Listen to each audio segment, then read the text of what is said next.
Iran और Israel के युद्ध में कि भारत ने ऑलमोस्ट अब इसराइल को सपोर्ट करने का फैसला कर लिया है और ईरान को हर मीटिंग में या कहीं भी हो सकता है उसको अवॉइड कर रहे हैं। भारत उस टाइम वहां पे होगा और मोदी उस लाइन को वहां पर एंडोर्स करते हुए नजर आएंगे। जी हाँ, मोदी उस लाइन को वहां पर करीब करीब एंडोर्स करते नजर आएंगे। फातिया पढ़ रहे हैं ईरान का कि ईरान तो बर्बाद हो जाएगा और हम तो इसराइल के साथ खड़े हैं, हमारा फ्यूचर उसी के साथ में। मुझे लगता है कि हम एक बहुत बड़ी टिकल मिस्टेक कर चुके हैं, कर नहीं रहे, कर चुके हैं।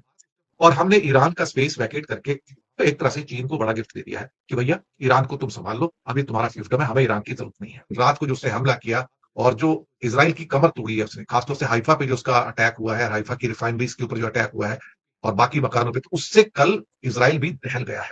बिस्मिल्लाहिर्रहमानिर्रहीम, अस्सलाम वालेकुम नाज़रीन, आप देख रहे हैं ग्लोबल अफेयर और मैं हूं मोहसन राना। नाज़रीन, इसराइल और ईरान के दरमियान होने वाली ये हालिया जंग में भारत ने इसराइल का साथ दे के बहुत बड़ी गलती कर दी है और मुसलसल भारतीय सरकार की तरफ से इसराइल और ईरान के ख़िलाफ़ होने वाली इस जंग में नेतन्याहू का साथ देकर मोदी ने नाज़रीन अब ईरान के साथ अपनी जो दुश्मनी है इसका आगाज़ कर दिया और भारतीय तज्ज़ियाकारों ने ही खुद इस बात का इतराफ़ करना शुरू कर दिया है कि अब इसके बाद भारत जो है चाबहार बंदरगाह भारत के हाथ से निकलने वाली है। मोदी सरकार ने अब चाबहार बंदरगाह से हाथ धो बैठा है।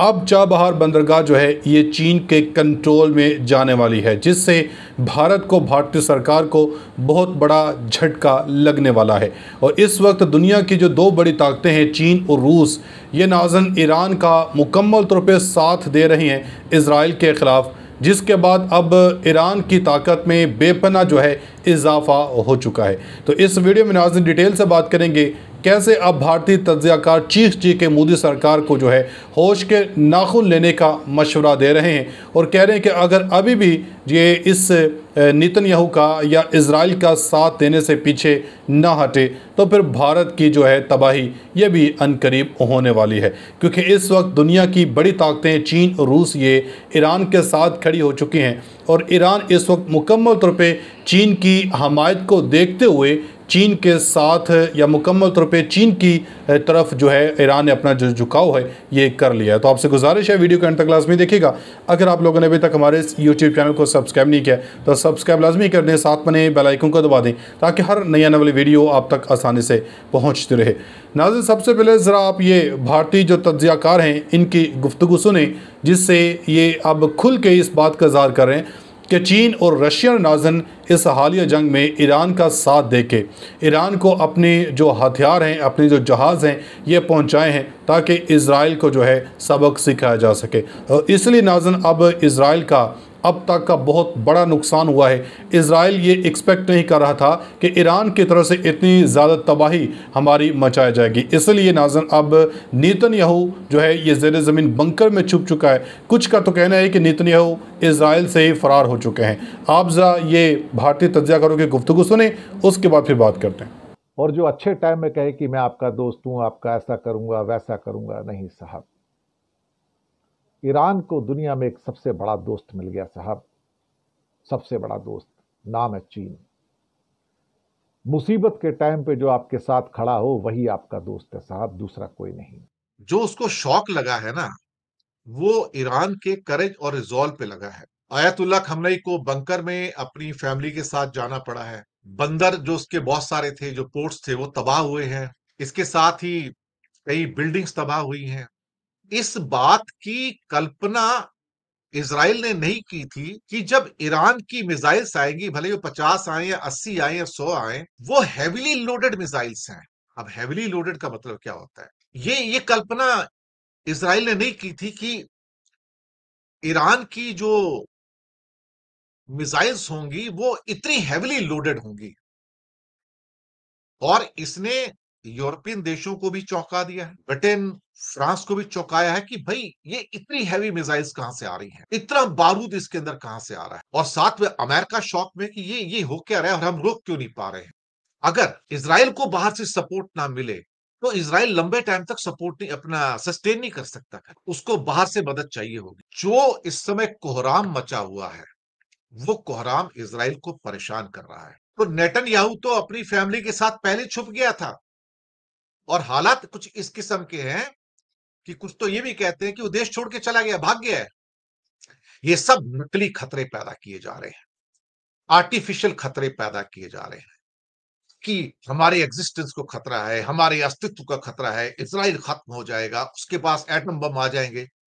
अरे भाई, एटम बम तो पाकिस्तान के पास भी है, वो तो लगा हुआ है साथ में बिल्कुल ईरान के। तो पाकिस्तान भी तो इजराइल का दुश्मन है ना, उसके पास भी 250 एटम बम है। तो दुश्मन होने का मतलब ये थोड़ी कि वो एटम बम डालते रहेंगे। तो क्या पाकिस्तान ने आज तक एटम बम यूज किया क्या इजराइल के खिलाफ, अगर दुश्मन है तो? कतर के एयर बेसिस से अमेरिका, सऊदी के एयर बेसिस से अमेरिका एंटी एयरक्राफ्ट गन के द्वारा और अपनी एयर डिफेंस सिस्टम के द्वारा ईरान की मिसाइल्स को गिरा रहे हैं। तो किसका लैंड यूज कर रहे हैं ईरान के खिलाफ? कतर का लैंड यूज किया जा रहा है, सऊदी का लैंड यूज किया जा रहा है, जॉर्डन का लैंड यूज किया जा रहा है, इराक का लैंड यूज किया जा रहा है, सीरिया का लैंड यूज किया जा रहा है। तो गुनाहगार तो ये भी है ना, गुनाहगार भी हैं, दगाबाज भी हैं, गद्दार भी हैं कि वो अपने ही भाई को मरते देखते लेकिन उसकी मदद नहीं करते हैं। जी नाज़रीन, आपने इनकी गुफ्तगू सुनी है। अब ज़रा एक और ख़बर आप सुनते जाएं। चीनी वज़ारत ख़ारजा की तरफ से नाज़रीन ये ईरान और इसराइल के दरमियान बढ़ती कशीदगी को देखते हुए दोनों ममालिक को जो है फ़ौरी तौर पे जो है जंगबंदी की तरफ जो है कशीदगी की अपील की है कि कशीदगी कम करें, जंगबंदी की तरफ जाएँ। चीनी वज़ारत ख़ारजा ने कहा कि कशीदगी में कमी से मुज़ाकरात की राह हमवार होगी। तनाज़ा बढ़ा तो सबसे पहले मशक़ वस्ता मुतासर होगा। चीन ने गुज़श्ता रोज़ भी कशीदगी में कमी के लिए तामीरी किरदार अदा करने की पेशकश की थी और साथ ही चीन की तरफ से इसराइल को तनबीह भी की गई थी, वार्निंग भी दी गई थी कि अगर इसराइल पीछे ना हटा तो फिर जो है ईरान का साथ हम खुल के देंगे। चीनी वज़ारत ख़ारजा के तर्जुमान ने कहा है कि हम तमाम फ़रीक़ैन पर ज़ोर देते हैं कि वो फ़ौरी तौर पर ऐसे इक़दाम करें जो कशीदगी में कमी लाएँ, ख़ित्ते को मज़ीद इंतशार से बचाएँ और मसाइल के हल के लिए मुज़ाकरात और बातचीत के सही रास्ते की जानब लौटने के लिए साज़गार जो माहौल है इसको पैदा करें।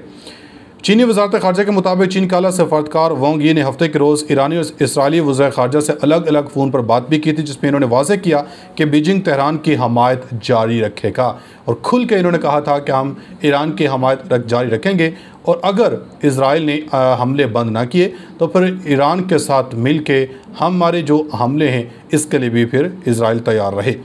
यह बयान उस वक्त सामने आया जब ईरान की जानब से इसराइली शहरियों पर मिसाइल हमलों के बाद इसराइल ने ईरान में फ़ौजी उहदाफ को निशाना बनाया, जिससे खित्ते में जो तनाव है इसमें मज़ीद इजाफ़ा हुआ। और अब तक नाज़रीन ईरान ने इसराइल के ऊपर सुबह सवेरे मज़ीद ताज़ा हमले किए हैं और मज़ीद 100 से ज़ायद मिसाइल दागे और अब तक तकरीबन जो मीडिया को इतलात मिल रही हैं कि 24 इसराइली हलाक और 600 से ज़ायद ज़ख्मी होने की इतलात मिल रही हैं। और इसराइली हमलों में पासदारान इनकलाब के सरबराह जनरल मोहम्मद काज़मी शहीद हुए, जबकि डिप्टी जनरल हसन मुहक्कक और सीनियर अफसर जनरल मोहसिन बाकरी भी हमले में जाम शहादत नोश कर चुके हैं। अब तक इतने बड़े फीडबैक का आज़ाद कुमार सख्श में लाज़मी दीजिएगा। मिलेंगे अगली वीडियो में, तब तक के लिए अल्लाह हाफ़िज़।